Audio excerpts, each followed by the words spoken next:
back, children. One more video on ledger. So we take here one more sum, and in this video we will try to find out how to make personal accounts with more information. You basically got the gist of it in my earlier videos.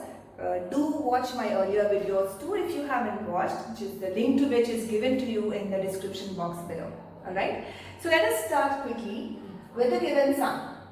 May 1st, Gopal owed us 11,500, and these are certain transactions related to Gopal given here. We need to prepare Gopal's account. So we have already drawn the ledger account for Gopal. The debit and the credit and the other details columns. Alright. Once you're ready with this, what do you do with the first thing? Gopal owed us 11,500. Is this a transaction happening on 1st of May? Or is it an information?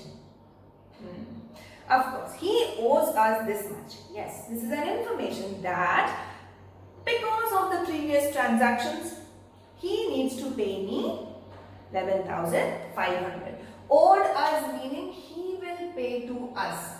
Now this brings us to a very important conclusion that Gopal is my debtor.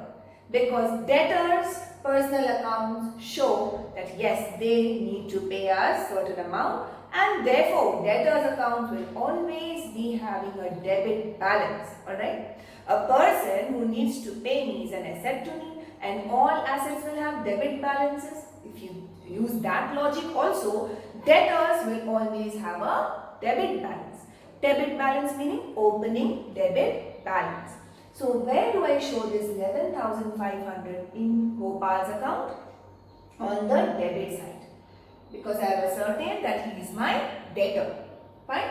So I write here, this is May 1st, to balance brought down 11,500. And brought down meaning from the previous month. This is 1st of May. Obviously before this, the month of April was there. During the month of April or even before that, whatever transactions have happened, because of that, Gopal is to pay me 11,500. He owes me 11,500. I hope this much is clear. Now, so this done, this is how we start all the debtors account balances. In case you are given that we owe Gopal 11,500. We owe or we need to pay to Gopal. That means Gopal is my creditor, right?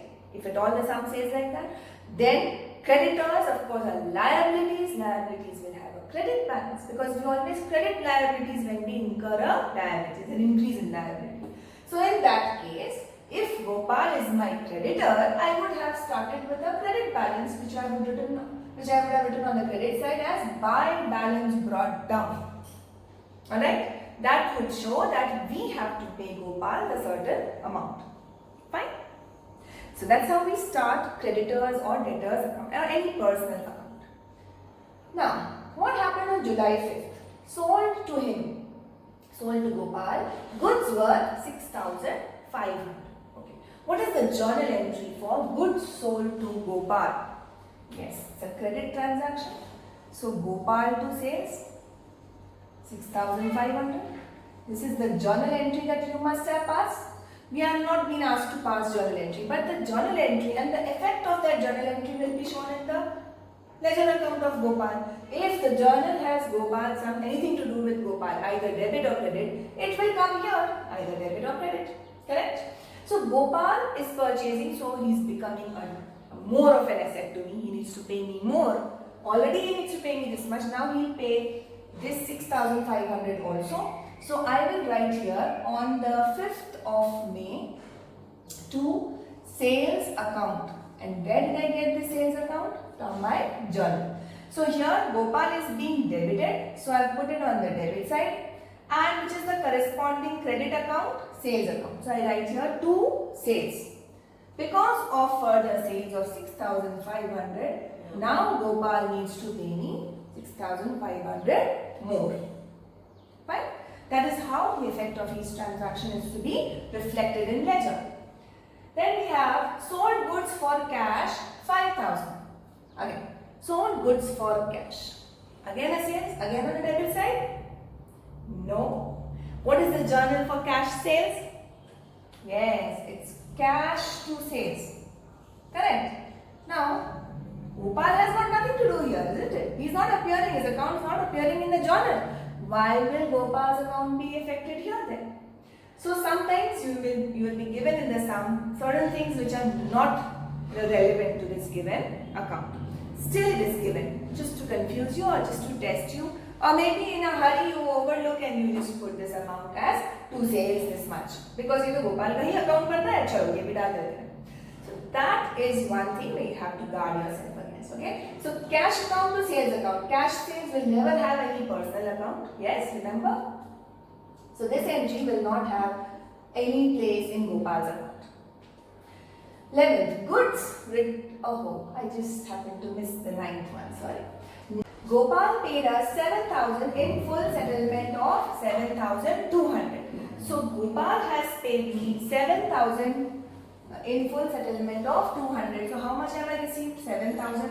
So cash account debit 7,000. Discount I am allowing of 200 because I am considering 7,200 to be settled, right? So here to Gopal because he is paying us. So therefore he is no more a debtor. For how much? 7,200. Not just 7,000. So if this journal is very clear to you, posting will also be nice. This is a compound journal entry. Gopal's account is being credited with 7,200. So obviously it will be appearing on the credit side. Correct. This is on 9th. So this is on May 9th that this is happening. What do I write as buy? I am crediting Gopal, which is the corresponding debit account. We have two accounts being debited. Therefore, I will have both the accounts posted here. I will be writing buy cash account 7,000 and buy discount allowed account 200. Correct? This 7,200 had to be credited and I have credited 7,200. But separately because there were two accounts being debited. Fine? So you just cannot put here buy cash or buy discount 7,200. No. It has to be 7,000 to cash and discount allowed 200. Alright? That's how we post a compound journal entry. So now this shows, okay, he owed us this much and he has paid us this much. So his liability to pay has gone down. This we have already discussed. Let's come to 11. Goods returned by Gopal 1,000. What is the journal entry for goods returned by a customer? It is a sales return. Very good.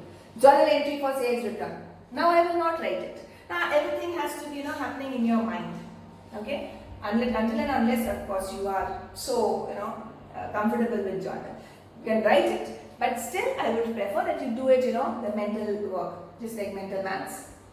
Okay, what's the journal entry for sales return? Sales return or return inward account debit to the customer, that is your Gopal, right? So I have to credit Gopal, so I will put on the credit side. And what is the account I debited? Sales return, correct? So I will write here buy sales return. The value of goods return 1,000. Journal entry for the ones who cannot capture it like that. Sales return account debit 1,000 to Gopal's account 1,000. Alright? That is the sales return entry. Of course, you can write here returns inward also, no issues. Then Gopal turned insolvent. 13th of May. Gopal turned insolvent and a final dividend of 25 paisa a rupee was realized from him. Meaning, now he will, whatever he owes me further, we will not be able to recover from him in full. We receive only 25 paisa in a rupee, that is 25% of what he has to pay us. Okay, that is what is the meaning. So here, first we need to find out how much does he still need to pay us. How do I find? See, ledger account makes it so easy. Initially, he had to pay me 11,500. So he bought further goods from us for 6,500. So how much is the total of this side? It is 18,000. Okay. So 18,000 total in all he had to pay me. But he had already paid me 7,000. I allowed him a discount of 200. So 7,200 settled there. And also he has returned goods worth 1,000. Therefore, he does not have to pay me that also. So whatever is on the credit side, meaning that he's cleared off all that. So that is coming to 8,200. That's it. 8. Okay, I'll not be able to here. So here is 18,000 on the debit side. Credit side is 8,200. 7,000 plus 200 plus 1,000. So how much is the balance? That side total is this much. Credit side and debit is this much. So it is 9,800. 9,800 still Gopal has to pay. I hope that is clear. This side shows how much he has taken from us. Yes. This side shows how much he has given to us. So अभी ये देने का side ज़्यादा है ना. So he owes us more. How much? 9,800. Correct. So if at all this was not given, 13th transaction was not given, you had to close Gopal's account. What would you have done? You would have done by balance carried down 9,800 and close this by writing 18,000 here. Correct? This is how you would have closed Gopal's account. But it's given that now Gopal is turning insolvent. So is he still your debtor? No. A debtor who is declared insolvent is not worth to you. He is no more an asset to you. Therefore, we cannot do this. We cannot show that Gopal is still a debtor to me. I will have to show that Gopal has given me this 25% of what he owed me. What does he owe? 9,800. Out of 9,800, 25% I will recover in cash. And out of this, the remaining 75%, I will be facing a loss. That is my bad debts. So this is bad debts. And this is the cash I have received. Alright. So if I do 25% of this will come to 2,450. And 75% will come as 7,350. Alright. So that's the calculation you need to do. So what is the journal entry for this? When debtors turn insolvent and they are paying you a part of it. Cash account debit whatever you have received. Fine, cash has come in. Remaining is bad debts, which is a loss to you. 7,350 to the debtor's account, to Gopal's account. How much? 9,800. Whatever was due from him, you need to credit him with that because he is no more a debtor. So close his account. Alright? So this account, this journal entry will be appearing here as buy cash 2,450, buy bad debts 7,350. So in all, basically if you see here, 9,800 is credited. That was the balancing figure. So therefore now, this side total is also 18,000 and this side total is also 18,000. There is nothing to balance. The account of Gopal is closed and settled. Alright. So a debtor's account, a quick recap. Name it. Debtor's account will always start with debit balance, as creditor's account will always start with a credit side balance. Okay. Balance brought down is called debit side balance, debit balance. If we are selling more to him, we keep on debiting him and writing to sales. If he is paying us, we credit his account. Yes. We allow him discount, we credit. He returns goods, we credit. All these times we are crediting his account. When he has to close his account, if there is a balance, we carry forward the balance. Or if something like this is given, that he is turning insolvent, you debit whatever you are receiving as final dividend, and remaining is bad debts. Easy? Good. Practice more such sums and take care of yourself. Do subscribe to my channel, share and like, and come back for my next video. Take care.